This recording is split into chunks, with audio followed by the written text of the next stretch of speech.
Concert ni Sira sa Dubai sold out na ang tickets at special Billboard TH Women in Music Etiquette ay sold na din ang tickets. Hello mga ka-popsters, ang aming channel ay nag-a-upload ng mga latest, trending at iba pang updates tungkol kay Sarah Geronimo. Kung gusto mong nakakapanood nito, please consider to subscribe upang mas updated ka sa mga bago naming videos. Halos nililibot nina Sarah Geronimo at Bambo ang buong Pilipinas para sa isang concert for the fans.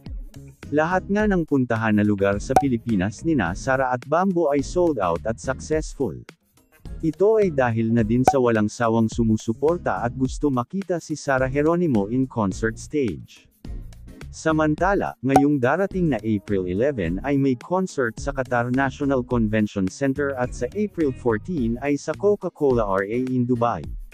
Sold out na agad ang pinakamahal na VIP tickets pero hanggang ngayon ay madami pa ding ang nagre-request na Pinoy fans abroad ang gustong mag-avail nito.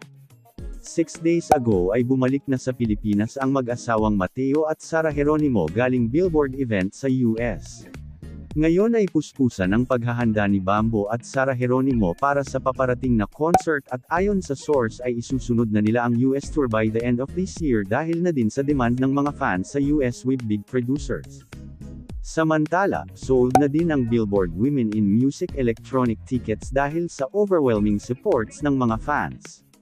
Ang naka-avail ng tickets ay maaari nang magkaroon ng latest magazine ng Billboard Women for Music covered by one and only Woman of the Year and Asia's pop superstar Sarah Geronimo. Pero hanggang ngayon ay madami pa din supporters ang gustong mag-avail ng e-ticket from Billboard. Ano masasabi nyo dito mga ka-popsters? Please hit the like button, share and please consider to subscribe our official YouTube channel para updated ka sa mga latest news tungkol kay Sarah Geronimo.